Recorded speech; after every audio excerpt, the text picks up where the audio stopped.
e depois você senta.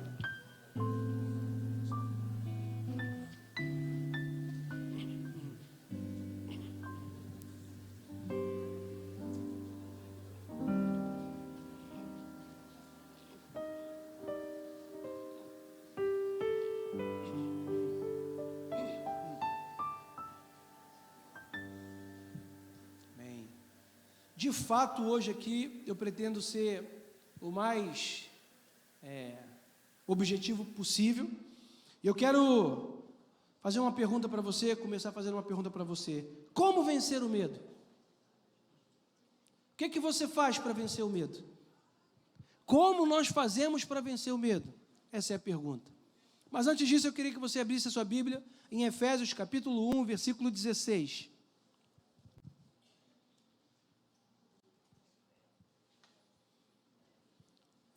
Efésios 1, 16.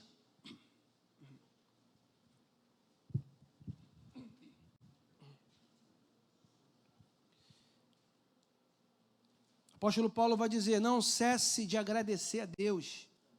Ele, na verdade, não cesso de agradecer a Deus por vós, lembrando-me de vós nas minhas orações, para que o Deus do nosso Senhor Jesus Cristo, Pai da glória, vos dê espírito de sabedoria e de revelação no pleno conhecimento dele, sendo iluminados os olhos do vosso coração, para que saibais qual seja a esperança da sua vocação, e quais as riquezas da glória da sua herança nos santos, e qual a suprema grandeza do seu poder para conosco, os que cremos, segundo a operação da força do seu poder, que operou em Cristo, ressuscitando-o dentre os mortos e fazendo-o sentar-se à sua direita nos céus, muito acima de todo principado e autoridade, poder, domínio, de todo nome que se nomeia, não só neste século, mas também no vindouro,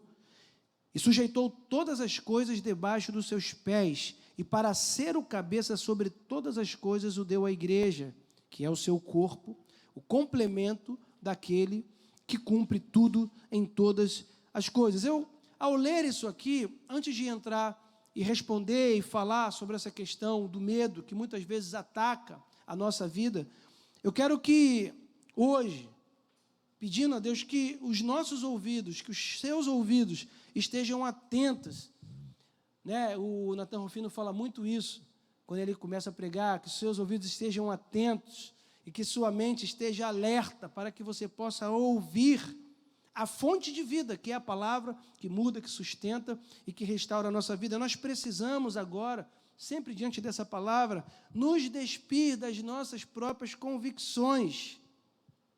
E muitas vezes as nossas convicções são convicções religiosas, ritualistas.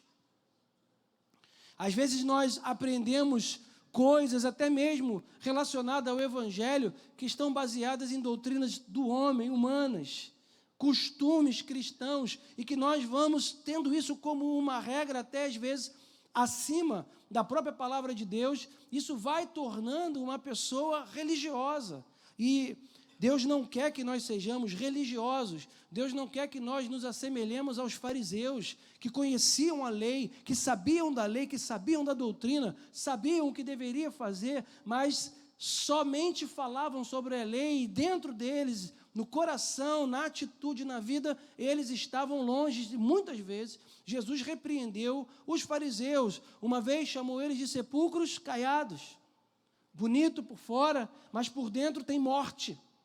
Por que é um sepulcro caiado? Você vai às vezes num cemitério e tem alguns jazigos perpétuos, está amarrado, que são bonitos, ornamentados, não é verdade? Tem gente que bota o mármore, que fica assim, dá até vontade de tu comprar um terreno lá para tua sogra e está amarrado. Está repreendido. Que parece um apartamento. Bonito. Mas por dentro tem o quê? Morte. Era assim que Jesus estava assemelhando, né, fazendo um paralelo com os fariseus. E nós temos que ter cuidado para não nos tornarmos hoje fariseus. Nós sabemos muito falar o que a Bíblia diz, mas nós muitas vezes temos uma dificuldade enorme de olhar para a nossa vida e ver que estamos falando algo que nós não estamos fazendo. Nós estamos cobrando das pessoas misericórdia, mas nós não estamos tendo misericórdia de ninguém. Nós estamos cobrando o amor de alguém, mas nós não estamos dando amor para ninguém. Nós estamos querendo que as pessoas nos dê alguma coisa, mas nós não damos absolutamente nada para ninguém. O que atrapalha a revelação da palavra de Deus? O que atrapalha? A tradição, a religiosidade, as teses que vão se baseando, às vezes, muito mais na filosofia humana do que na palavra. Os títulos atrapalham o entendimento da palavra de Deus. Nós não podemos viver de ouvir falar de Deus apenas. Como o próprio Jó fez, isso está escrito no livro de Jó. Jó foi um homem justo, diz a palavra de Deus. Jó, ele passa tudo o que você já sabe que ele passou, e no final de tudo, depois que ele passa aquela tempestade, ele faz uma declaração emblemática. Ele era justo, ele amava a Deus, mas na verdade, ele não conhecia Deus.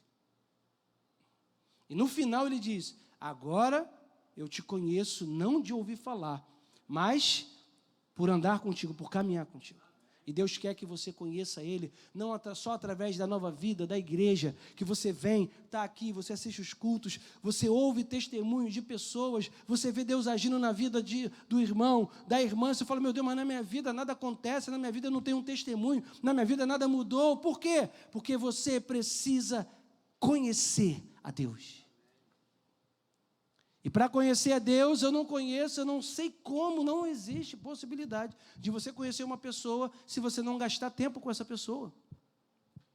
Não tem como nós conhecermos uma pessoa se não a ela dedicarmos tempo. Não tem como conhecer a Deus sem dedicar tempo a Deus. A nossa vida espiritual, ela vai sobreviver, e a revelação de Deus e a intimidade e as experiências sobrenaturais com Deus virão a partir de um conhecimento dEle, de uma intimidade com Ele. É por isso que a Bíblia vai dizer: buscar-me-eis e me achareis, quando me buscardes de todo o coração. Tem que ser com força, com disciplina, com vontade, tem que querer. Isso vai partir de um coração que ouve o que eu estou dizendo aqui, o que essa palavra está dizendo agora, nesse momento, e você sai daqui para dizer: não, se eu não tenho feito assim, hoje eu vou começar, amanhã eu vou começar, mas alguma coisa eu vou fazer para conhecer mais a Deus. Quantas revelações na minha vida eu tive e vou tendo de Deus até hoje, todas elas foram na intimidade. Todas as revelações, tudo que Deus vai falando no meu coração, tudo vai estar, sempre passa no momento de intimidade com Ele.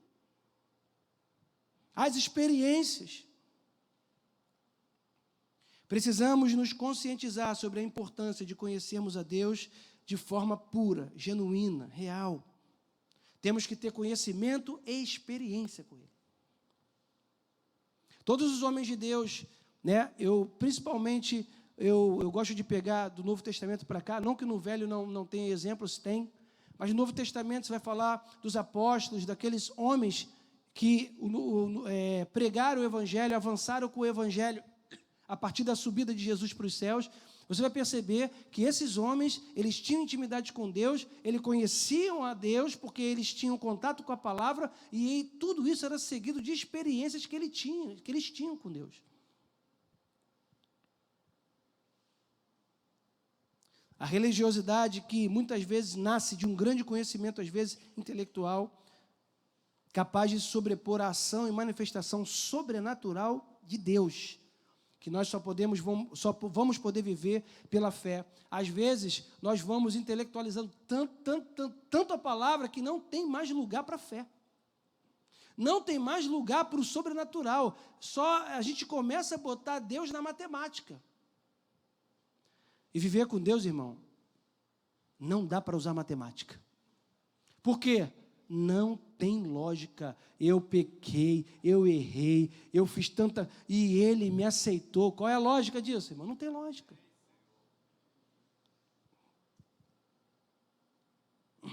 Estava conversando com alguns irmãos e relembrando e vendo testemunhos de tantos irmãos aqui da igreja, do que Deus fez, do que Deus operou.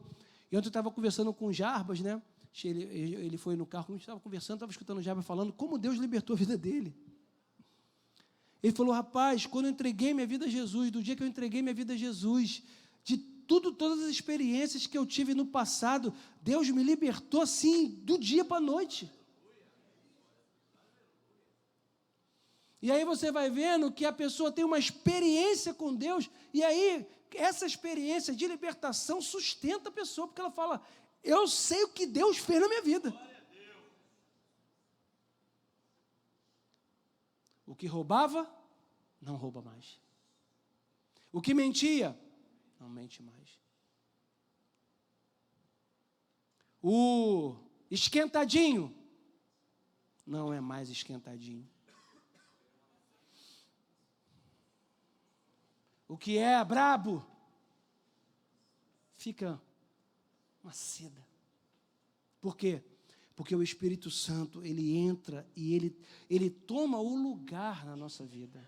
E quando o Espírito Santo comanda a vida de uma pessoa, não tem como. O brabo fica manso. É ou não é verdade? Precisamos olhar para essa palavra agora e passar a interpretar ela sob a ótica de Jesus. Precisamos entender esse evangelho da graça, desse favor imerecido que Ele nos deu, da salvação, do resgate, da remissão. João 1,16 diz, pois todos nós recebemos da sua plenitude graça sobre graça. Porque a lei foi dada por meio de Moisés, a graça e a verdade vieram por Jesus Cristo. Precisamos conhecer mais a Cristo, pois quanto mais nós conhecemos, mais a nossa vida melhora, mais a nossa vida progride, mais nós vamos avançando em todas as áreas da nossa vida. A gente avança. Colossenses 1,9 diz, por essa razão, nós também, desde o dia em que ouvimos, não cessamos de orar por vós e pedir que sejais cheios do pleno conhecimento da sua vontade, em toda sabedoria e entendimento espiritual, para que possais andar de maneira digna do Senhor, agradando-lhe em tudo, frutificando em toda boa obra e crescendo, porque é uma vida de progressão, de crescimento, crescendo no conhecimento de Deus. Existe uma progressão. Nós começamos a conhecer e vamos conhecendo mais, e vamos conhecendo mais, e vamos conhecendo mais, até que nós vamos chegar na estatura do varão perfeito. Efésios 4,13 diz, até que todos cheguemos à unidade da fé e do pleno conhecimento do Filho de Deus, ao estado do homem feito, do homem perfeito, à medida da estatura da plenitude de Cristo. Caramba, você veja só o que Jesus está dizendo para a gente aqui, que é possível que nós, Deus quer que nós venhamos nos aplicar no crescimento do conhecimento dele, e isso vai trazer para você uma progressão espiritual. Você vai chegar num ponto espiritual, existe um ponto espiritual de maturidade, irmão. Não que quando você chega na maturidade que você não precisa aprender mais, você precisa, mas você já chegou num ponto. E quando você chega no ponto nesse ponto do homem perfeito, do varão perfeito, que já não fala besteira, que já não abre a boca para ofender, que já pensa antes de falar. Irmão, um crente que pensa antes de falar, que não toma nenhuma atitude por impulso, que não rebate, que não revida, que não fala mal, que não bota lenha na fogueira, que é um pacificador, esse crente já está na estatura do varão perfeito. E se não faz isso que eu falei, precisa continuar progredindo para chegar. Deus quer que você chegue nessa estatura. Qual estatura? De falar, não vou me ofender com nada. Se você está nesse ponto, nessa maturidade de você botar no teu coração, nada vai me ofender. Falar, irmão, pode falar mal de mim, não vai me ofender. eu não vou me escandalizar. Eu sei que até Jesus voltar, pelo menos mais umas 250, 300 pessoas vão falar mal de mim. E de você também. É ou não é verdade? Não é? Verdade. Alguém vai ofender, alguém vai trair, alguém vai fazer alguma coisa que não é boa. Mas quando você chega nessa estatura, você já sabe que isso vai acontecer, que isso pode acontecer. E o que você tem que ter já pronto para liberar? O que, irmão? Amor, perdão e segunda milha. Foi para isso que ele nos chamou. E por fim, Pedro vai dizer, deixando, pois, toda a malícia, todo engano, fingimentos, inveja, toda maledicência, traduzindo para o português popular, toda fofoca. Desejai como meninos recém-nascidos o puro leite espiritual, a fim de por ele crescerdes para a salvação. E aí ele fala, se é, isso aqui, estou falando isso tudo aqui, se é que você já provou que Deus é bom. Pronto. Entendeu a necessidade de crescer, de conhecer, de ouvir essa palavra e sair daqui para poder colocar em prática? Então, agora eu quero falar para você sobre o que a Bíblia fala sobre o medo. Quem sabe? E o medo hoje tem assolado, tem paralisado muitas pessoas. Pessoas, às vezes, não avançam porque têm medo. Pessoas não vêm à igreja porque têm medo da violência. Pessoas não abrem um negócio porque têm medo de dar errado. Pessoas não se habilitam na obra de Deus porque têm medo de falhar. Pessoas não fazem de tantas coisas porque têm medo. E eu quero afirmar para você que nós podemos ser livres do medo e qualquer tipo de medo por meio de Jesus. Por curiosidade, eu vou dizer para você, se você não sabia, que de Gênesis a Apocalipse existem 366 versículos onde Deus diz para o homem, não temas. 366 versículos escritos de Gênesis a Apocalipse, onde Deus está dizendo, não temas. Quantos dias tem um ano? Para cada dia que tu acorda, Deus tem um não temas para você. Ainda deu um a mais para o ano bissexto.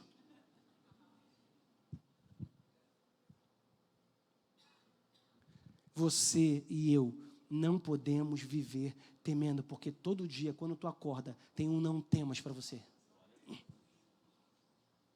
Deus se preocupa em afirmar isso. Por quê? Porque Ele sabe que haverão dias que nós vamos temer. Nós somos um povo que temos a esperança fundamentada em Cristo. A nossa expectativa de que coisas boas irão acontecer não está baseado na política, não está baseado no sistema desse mundo, não está baseado na sabedoria humana, mas está baseada nas riquezas da glória que em Cristo tem para mim e para você.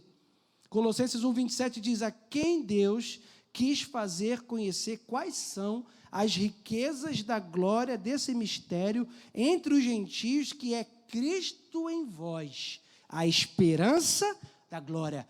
A esperança da glória está em você. Romanos 12 diz assim, alegrai-vos na esperança. Sede paciente na tribulação, perseverai na oração. Todos os dias nós temos que fazer uma escolha. Viver baseado no que diz a Bíblia ou no que o sistema do mundo está dizendo, no que a situação exterior está dizendo ou nas suas próprias convicções. E não importa o que está acontecendo, o que estão dizendo. Simplesmente Deus continua sentado no seu trono de poder, sendo Ele o mesmo ontem, hoje e vai ser para sempre. Então nós precisamos viver na base da declaração dessa verdade, dessa palavra que está na nossa vida. 2 Coríntios 4,13 diz assim, ora, temos o mesmo espírito da fé. Deixa eu só abrir aqui antes de ler. Você vê que Deus vai falar da fé como um espírito da fé. E você vê que em outro texto ele vai dizer que Deus não nos deu um espírito de quê? De covardia, de medo, mas de poder, de amor e de moderação. Nós não podemos, o espírito de medo não foi o que Deus deu para mim e para você. Ele nos deu o espírito da fé, o espírito de poder, de moderação, de equilíbrio. Se há medo no teu coração, não foi Deus quem colocou. E se não foi Deus quem colocou, você não pode aceitar mais viver com medo. Por quê? Porque Ele não te deu um espírito de medo, mas de poder, de amor e de moderação. Conhecendo essa verdade, você se levanta por dentro para dizer: não vou aceitar viver aterrorizado pelo medo. Por quê? Porque o meu espírito, o espírito que Deus deu para a igreja, foi de poder, de amor e de equilíbrio. Já é um ponto para o medo ir embora. A mensagem que Deus dá aos homens... Não li o texto. Ele diz: ora, temos o mesmo espírito da fé conforme está escrito. Crie, por isso eu falei. Também nós cremos e por isso falamos. Se você crê, você fala. E quem crê diz amém. Quem crê vai dizer agora: eu falo. Então fala aí, o que Deus é para você? Abre a boca aí e fala.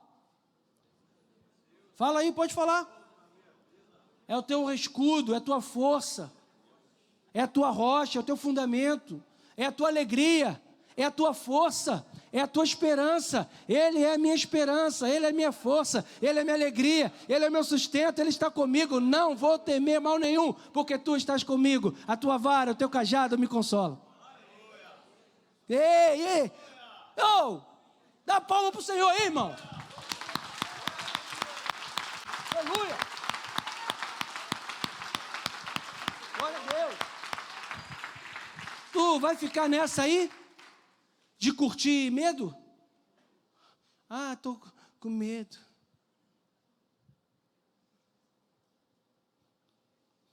O Pedro está com a mania agora de, se eu não estiver em casa para dormir, ele fala assim, como que ele fala, mãe?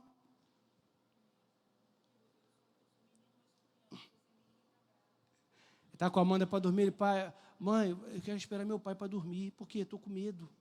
Mas por que está com medo? Se entrar um inimigo. Eu sou homem, mas eu sou menino. Você é mulher, mas você está grávida. Meu pai tem que estar aqui. E quando ele está com medo, sempre que ele está com medo à noite, teve um pesadelo, teve alguma coisa, ele agarra em mim. E depois que ele agarra em mim, ele dorme.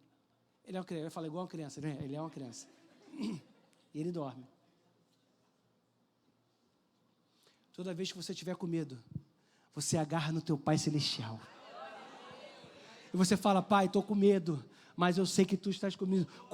Então agora Tu me abraça. Por quê? E quando Ele te abraça, o medo vai embora. É assim. A mensagem que Deus dá aos homens é: não temas. O lugar de onde vem o seu sustento, não existe escassez. De onde vem o teu sustento, de onde vem a tua força, não tem falta de nada. Não tem crise no reino de Deus, não tem crise no reino espiritual. Lá existe suprimento para todos. Quando tu vai nele, não fica assim: será que, poxa, quantas pessoas oraram hoje pedindo a Deus por cura? Não sei quantos bilhões de gente no mundo, pessoal orando, fazendo os cálculos aqui. Acho que uns 500 milhões de pessoas pediram. Será que ainda tem cura para mim hoje? Será que acabou? Sei lá, 2 bilhões de pessoas podem ter pedido cura. Tem cura para todo mundo, irmão. Não tem escassez naquela fonte que é Jesus, não tem. Ele fala para a samaritana, eu repito isso 1000 vezes porque eu amo. Ele fala: mulher, olha aqui para mim. Se tu soubesse quem é que fala contigo, tu lhe pedirias e ele lhe daria água da vida. Muitas vezes nós estamos na igreja igual a mulher samaritana, falando com Jesus dialogando com Jesus, ouvindo Jesus, mas não sabemos quem é Jesus. Estamos falando, estamos dizendo, mas não conhecemos. Ele fala: mulher, tu está me vendo, tu está falando comigo, tu está em contato comigo, mas tu não me conhece. Tu não sabe que eu posso te dar água viva e nunca mais tu vai ter sede. É como se hoje Deus estivesse falando contigo. Se tu soubesse quem fala contigo, tu lhe pedirias e Ele te daria libertação plena. Tu lhe pedirias e hoje esse mal sairia. Tu me pedirias e eu arrumaria a tua casa.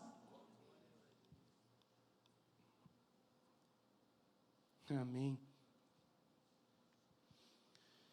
Nós temos vários exemplos de Deus falando não temas para vários personagens bíblicos. Zacarias,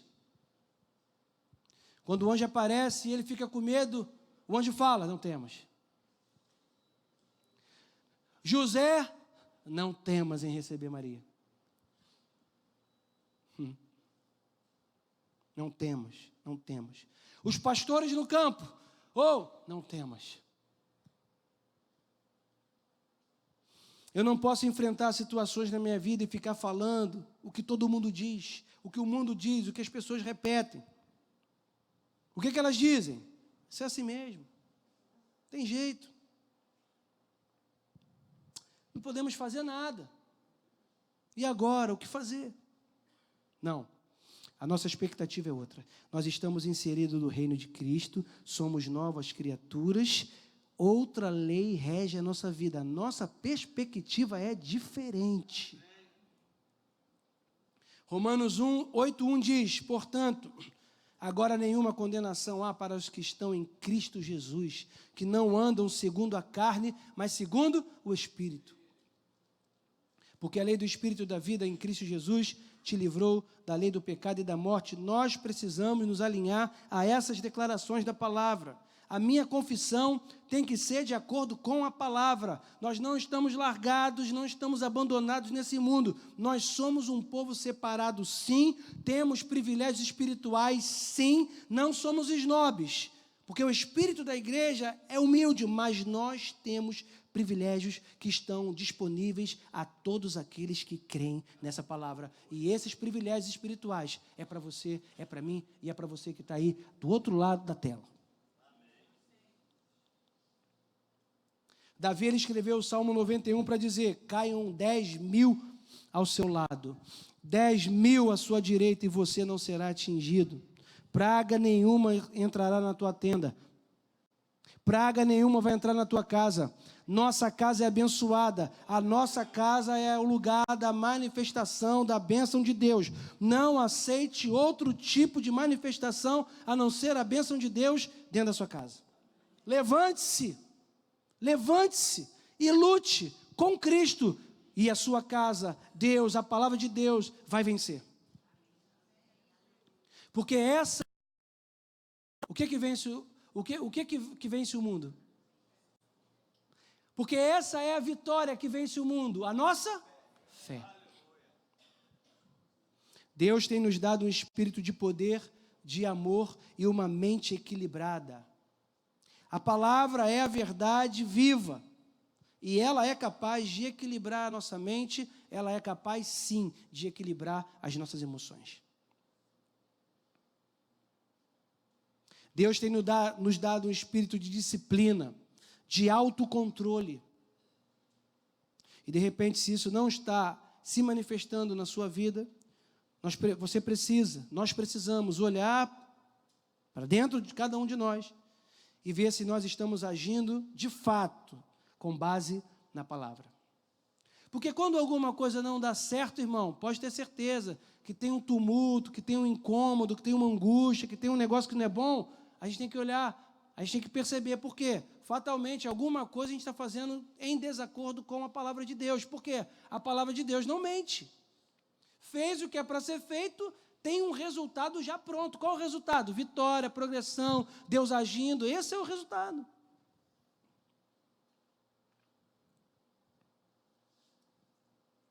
Deus coloca o espírito de covardia, de medo e de timidez de um lado, e o seu espírito de outro. Por quê? Eles são opostos entre si.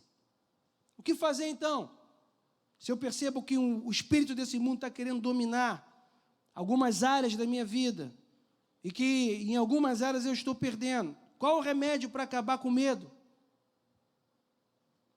O remédio para acabar com o medo é conhecimento da palavra de Deus e posicionamento espiritual de mudança. Você conhece o que Deus tem para você, você ouve o que a palavra de Deus tem para você, e a partir de agora você se posiciona espiritualmente de acordo com o que está escrito. E isso vai causar mudança na sua vida. Se você tem vivido isso, através desses ensinamentos de Deus, esse espírito de medo vai dar entrada ao espírito da fé, da verdade, e isso vai trazer para você uma qualidade de vida. Se existe alguma coisa que oprime o ser humano, irmão, dentre muitas elas, eu vou repetir para você, o medo é algo que paralisa uma pessoa. Você fala assim comigo, o medo não vai me paralisar. Porque o medo não pertence à igreja. O medo não vem de Deus. Então, se você está sendo assolado pelo medo em qualquer área da sua vida, a palavra de Deus para você nessa manhã, saia daqui e não temas. Por quê? Porque esse não foi o espírito que eu te dei, diz o Senhor. A verdade é que o medo tenta entrar, mas nós vamos ter que trabalhar isso, irmão. E existem inúmeras referências da Bíblia onde Deus fala para o homem não temer. Eu já falei algumas, vou citar outras aqui. Josué, não te mandei eu? Esforça-te, tem bom ânimo. Não te atemorizes, não te espantes, porque o Senhor teu Deus, o Senhor teu Deus está contigo. E aí ele fala, está contigo por onde quer que andares. Onde você estiver, Deus está contigo. Você tem que ter essa consciência. Está vivendo uma situação, estou no metrô, estou num lugar escuro, estou numa situação diversa. Lembre-se, o teu Deus está contigo por onde quer que andares. Já falei, a nossa vida é uma vida de crescimento. E nesse campo que nós vivemos aí, desse mundo minado, nós vamos sendo instalados e nós vamos sendo abençoados por Deus. Sabia disso? E para que isso aconteça, nós vamos ter que entender e vamos ter que nos posicionar. Não confie nesse sentimento, nesse espírito chamado medo. Aliás, não confie nos seus sentimentos, pois nós não vivemos do que nós sentimos, mas nós vivemos através do que nós cremos. Em 2 Coríntios 5,7 está bem claro e bem explícito isso, porque andamos por fé e não pelo que vemos. Se você confiar nesse sentimento, você nunca vai alcançar as promessas que Deus tem para você. Amém, irmãos? E se você ainda não aprendeu isso, ainda dá tempo de você colocar isso em prática. Nós não temos como ser estabelecidos nesse mundo, praticando a palavra de Deus, sem ter um resultado dessa vida em várias áreas da nossa vida. Na sua vida de relacionamento com o esposo, com o filho, com os parentes, no seu trabalho, na sua vida profissional, na obra de Deus. Quando nós vamos vivendo dentro dessa perspectiva da fé, da palavra, e que nós vamos lutando para poder colocar em prática, com a ajuda do Espírito Santo, para ser cada vez mais semelhante a Jesus, Deus, Ele começa a revelar mais da palavra dEle, da vontade dEle para a gente. E nós começamos a produzir esses frutos. Deus te chamou para produzir fruto, sabia disso? Deus te chamou, não te chamou para você ficar sentadinho aí nesse banquinho fofinho, que inclusive, lembra, você tem que pagar ainda, não está pago não. Está aí acomodadinho, todo feliz da vida. Ainda tem 4 prestações, irmão. Está aqui todo mundo, até esqueceu, né? Aleluia, pastor, banco bom. Pois é, você tem que pagar ainda esse banco, gente. Aleluia. Olha a revelação que Deus me deu aqui agora, no meio da pregação.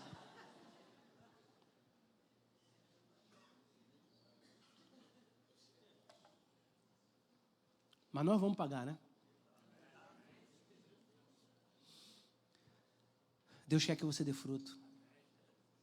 Olha, tem uma parábola que diz que de uma semente ela pode produzir 30 por 1, 60 por 1 ou 100 por 1. Não tem problema se hoje você está produzindo 30. Está numa fase que você só consegue produzir 30. Está na vitória, como diz o evangeliquez, está na bênção. Está tudo certo. Está produzindo. Uma para 30 está ótimo, não está? Uma semente deu 30. E você vê que Deus nunca começa ele já começa com alto. Já percebeu? Eu podia falar uma por 10. Depois você vai para 20. Não, já começa já no 30. Porque uma por 30 já é, meu irmão. Se cada irmão dessa igreja estiver produzindo 1 por 30, meu irmão, tá ótimo. Mas tu sabe que você está produzindo 30, que você pode produzir 60. Isso é para você falar, pastor, é 30, estou produzindo 30, bênção, aleluia. E aí tu para lá e fala, já está bom. Tu tem que entender o seguinte, pode produzir 60, pode dobrar isso aí. O que você está fazendo para Deus, tu pode dobrar. A forma que você está influenciando a vida das pessoas, pode dobrar. Aí tu chega no 60, aí no 60 tu ficou como, irmão? É 60, pastor, aleluia. Aí tu fala, não, 60 tá... Não. Tu pode ir para 100. Agora, a questão é o seguinte, não importa quanto você, se é 30, 60 ou 100, o que não pode é você estar produzindo 0. Porque quando a nossa produção é 0 na vida, eu não digo só na obra de Deus, eu digo na vida, o que você produz de bom para alguém? O que você e eu, como pessoas que estão passando nesse mundo, porque nós estamos no mundo, mas não somos desse mundo, o que eu e você estamos sendo para alguém? O que você é na vida de alguém? O que você fez para que alguém mudasse? Qual foi a minha contribuição e a sua contribuição na vida de alguém que não tinha nada, perdido, que não conhecia Deus? Porque se nós não produzimos nada, é porque nem semente estamos jogando. Porque, irmão, você pode jogar até uma semente essa semana, outra na outra, umazinha, que é nada. Num tempo, alguma dessas sementes vai nascer pelo menos alguma coisa. Mas se você e eu, se nós não produzimos absolutamente nada, só vivemos para nós, só olhamos para a nossa vida, para o nosso bem-estar, porque eu quero, porque eu tenho vontade de fazer. Não, se eu tiver vontade de fazer, eu faço, senão eu não faço. Não, está errado. Não é assim que um vencedor vive, não é. Um vencedor, irmão, faz o que ele não quer fazer, porque ele precisa, ele sabe que tem que fazer, querendo ou não, ele faz. O Cristiano Ronaldo só é o que ele é, porque quando todo mundo sai do treino, ele continua. Tem um exemplo aqui, né, que vem na minha mente, mas é verdade. Todo mundo saiu, foi para casa, ele está batendo falta.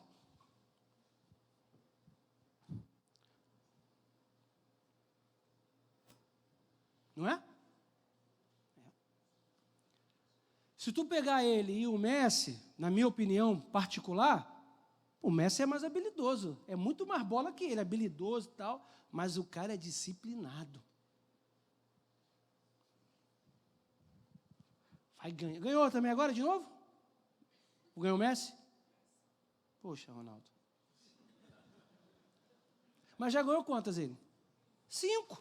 Só 5. Na vida espiritual é a mesma coisa. Você vai olhar aqueles que Deus está usando poderosamente, aqueles que Deus está usando, e aí você fala assim, pô, mas só o pastor pode, só o irmão que é líder pode. Não. Esse chamado foi para todos nós. Enquanto você tiver uma criança espiritual, você abandona a obra de Deus, porque alguma coisa aconteceu que você não gostou. Isso é ser criança espiritualmente, e você não está enxergando isso.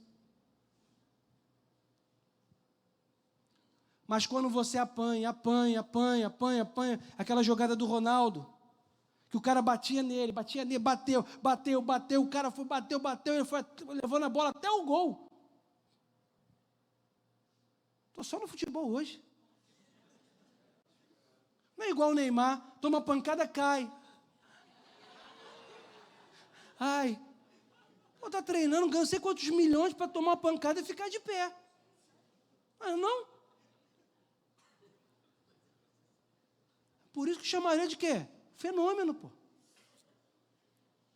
Tu lembra dessa jogada? Foi contra quem, Cláudio? Não sabe também, né?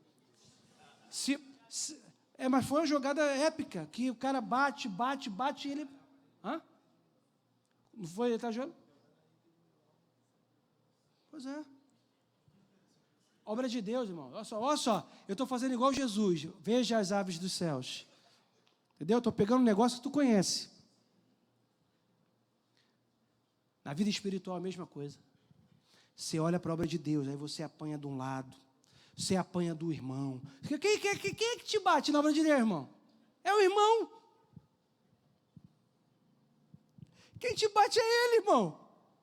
Aquele irmão, estou lá na igreja, estou pensando que, estou na igreja, e como é que o irmão faz isso comigo? Pois é, está na carne, está crescendo ainda, é novo na fé. Quem vence, quem é usado por Deus, quem vê a glória de Deus, são esses, irmãos, obstinados em fazer a vontade de Deus. Paulo é para um lado, quando ele briga lá com o João Marcos, né? Que Barnabé fala, você tem que levar João Marcos, enfim, no meio, imagina, todo mundo com a mala pronta, no porto, nós vamos para lá. Aí chega lá no negócio, João Marcos, porque assim, João Marcos tinha abandonado Paulo no meio de uma missão. A Bíblia não diz porquê, não diz o quê, não diz como, qual foi a situação, mas a verdade é que ele abandona. Aí eles acabam aquela missão, está tudo certo, vão para uma outra missão evangelística. Quando chega lá com as malas no aeroporto, tudo certo, aí chega João Marcos, o Barnabé, empurrando o carrinho. Paulo de lá do saguão, entrando lá no aeroporto, lá, sentado, já está olhando, o João Marcos está fazendo aqui? Isso não vai dar certo, não. E aí, Paulo, eu estou imaginando Paulo olhando para João Marcos. E aí o quê? Tu vai para onde? Eu vou com vocês. Com a gente. Ô, Barnabé, tu que trouxe ele, por que tu trouxe ele? Paulo, eu acho que, poxa, Paulo, vamos perdoar, né, Paulo? Olha só, o Barnabé, quem manda aqui sou eu, não é você não. É o seguinte, João Marcos não vai. Barnabé fala, se ele não vai, eu também não vou. Então tá bom. Paulo também, turrão que era, o que ele faz? Vou sozinho. Vai com outros lá, né? Silas vai com Silas. E Silas quietinho aqui, ai meu Deus. E agora o clima está ruimzão. Paulo vai embora. Isso é uma discussão, não aqui para a gente fazer, mas a gente sempre discute sobre isso, né, Douglas? Será que Paulo estava certo? Se olharmos de uma perspectiva, não.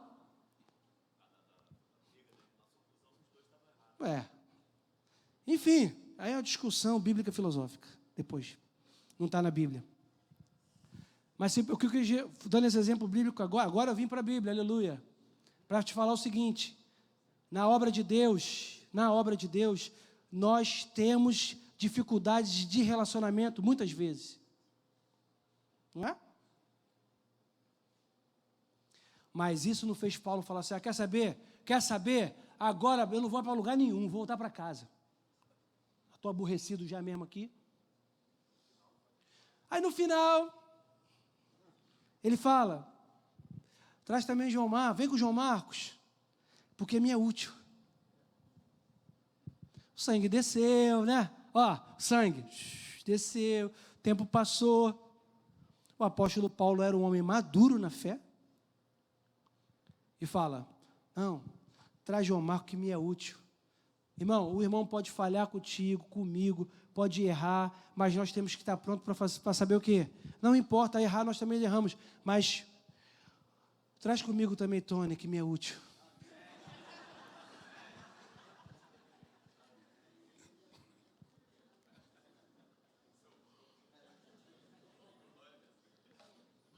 Não estamos carregando? Aí.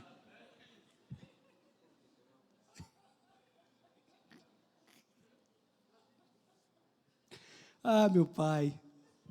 Traz comigo também, Douglas.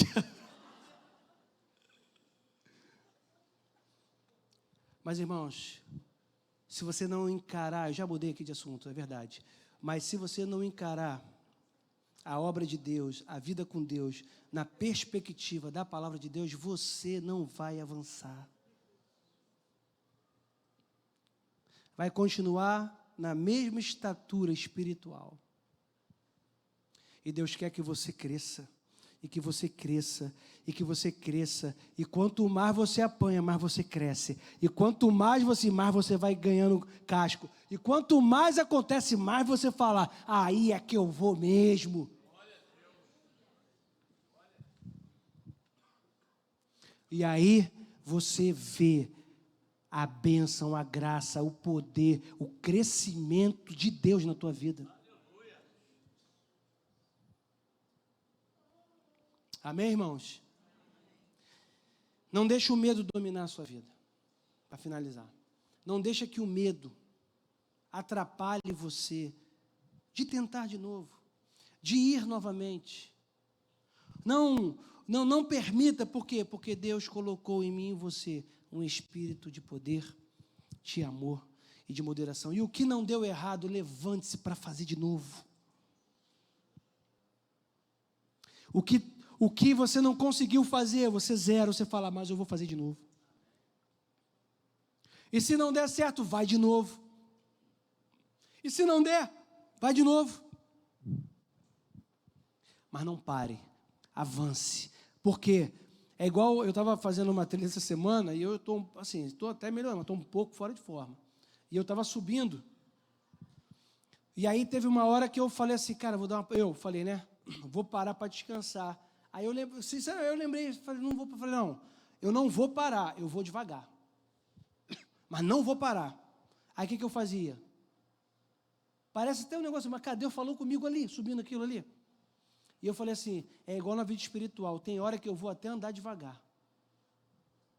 Vou andar devagar, mas eu não vou parar. Eu vou assim, ó. Aí eu fui subindo devagar. Pegando o jargão do Pierre, meu cunhado, que diz, subindo como velho, para chegar como um homem novo. Eu fui. E realmente, deu certo, baixei meu tempo. Porque se eu parasse aqueles segundos, eu ficar ali, se eu parasse 40 segundos, eu já não baixava o meu tempo. Quando você para na obra de Deus, irmão, porque a obra de Deus, escuta uma coisa, ela nunca para. Se você parar, sabe o que vai acontecer? Deus vai colocar outro no teu lugar. Nós não somos insubstituíveis na obra de Deus. Se um dia eu não estiver aqui, Deus vai levantar outro. Se o Douglas não estiver, vai ter outro. Mas essa obra não para. Então eu é que tenho que me policiar para cumprir, como o apóstolo Paulo diz, cumpra cabalmente o ministério para o qual você foi chamado.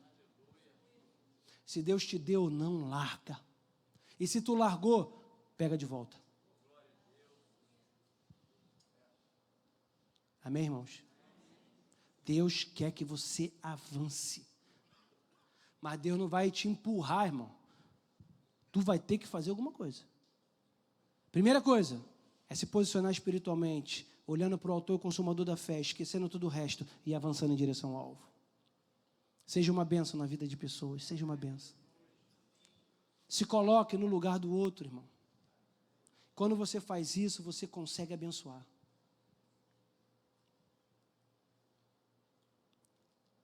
Você é aquele que escolhe sempre o melhor lugar? Eu gosto de dar o exemplo de um quarto de retiro, por exemplo. Sempre tem a melhor cama, né? O melhor, não tem isso? Tem a melhor cama lá. Aí tu faz, quando abre a porta do quarto do retiro, é igual o metrô. Abriu a porta, o cara tem já um esquema, que ele tem uma bolsinha pequena, quando ele abre, ele já joga. Pum, é minha, já está, é minha. O cara já joga a mochila. É minha lá, minha mochila está aí. Ou você fala, irmão, escolhe o melhor. O melhor para você pode escolher. O que sobrar é para mim? Isso daí o bispo Josué estava conversando comigo e ele falou que é um negócio que ele fica fascinado com o bispo Antônio, que ele viaja muito com o bispo Antônio. Toda vez que eles entram no quarto do hotel, o bispo Antônio para na porta e fala assim, meu filho, escolhe o melhor para você. É o bispo, né? O Josué, obviamente, que não escolhe, né? Ele fala, Glaucio, por favor, bicho, pelo amor de Deus, bicho. Não, por favor, vou sair do quarto. O senhor tem que brigar com ele, para ele... O que é isso, irmão? É o entendimento do Evangelho. Quando você fala, vai você primeiro, irmão, melhor para você ir, sobrar deixa para mim. E importa que você fique bem. Tem gente que não tem coragem de abrir mão de uma coisa que é até ruim para você, só para abençoar o outro. Sabia? Não, eu vou ter que fazer esse esforço. Não dá para mim, não. Não, mas aí tu vai lá, na prestatividade, tu faz o esforço, tu vai, por quê? Porque tu vai abençoar o outro. Tu abençoa o outro, tá bom. Nada te falta. Deus sempre levanta homens, mulheres, pessoas que te auxiliam, que te ajudam, que vão contigo, sempre. Coração. Regra de ouro. Jesus falou explicitamente, faça aos outros aquilo que você gostaria que fizesse com você. Você gosta que alguém fale contigo de forma agressiva? Quem gosta? Pastor, adora quando eu tomo uma branca assim e me esculacho na frente de todo mundo. Adoro, é uma benção. Que eu aprendo. Quem gosta? Então, por que você faz isso com o outro? Não, pastor, para ele aprender. Tá, mas você também não precisa aprender? Precisa. Então, por que com você não pode? É ou não é? Não, mas para mim aqui não, para mim dá, porque tu tem sempre uma desculpa. Não é assim que a gente vive? Mas não deveríamos, temos que nos policiar nisso. Porque quando tivermos esse sentimento, que é o que houve em Cristo Jesus, nós vamos ver essa ação de Deus no meio da igreja de uma forma mais potencializada. Isso é a igreja, esse é o nosso chamado. Amém? Senhor, obrigado, Pai, obrigado pela Tua palavra. O Senhor não nos deu um espírito de medo, de covardia. E nós não queremos, Senhor, deixar que qualquer tipo de medo venha nos paralisar, impedir que façamos a Tua obra, a Tua vontade. Que Tu possas colocar em nosso coração essa ousadia, essa certeza, esse posicionamento, ó Deus, diante da Tua palavra, sob a ótica da Tua palavra, para nós, em prática, sermos esse tipo de pessoa, que não se atemoriza, que ao receber mais notícias, sempre tem um fundamento que está na Tua palavra. Senhor, que nós possamos ser homens e mulheres cheios da Tua presença, cheios de fruto, e que possamos influenciar poderosamente a vida de outras pessoas. Nos ajuda a crescer, nos ajuda a passar de fase no mundo espiritual. Eu te peço, Senhor, em nome de Jesus. Amém e amém. Amém. Gente, É isso aí. Você que está aí com a gente pela internet, muito obrigado. Né? Até a próxima transmissão, até daqui a pouco.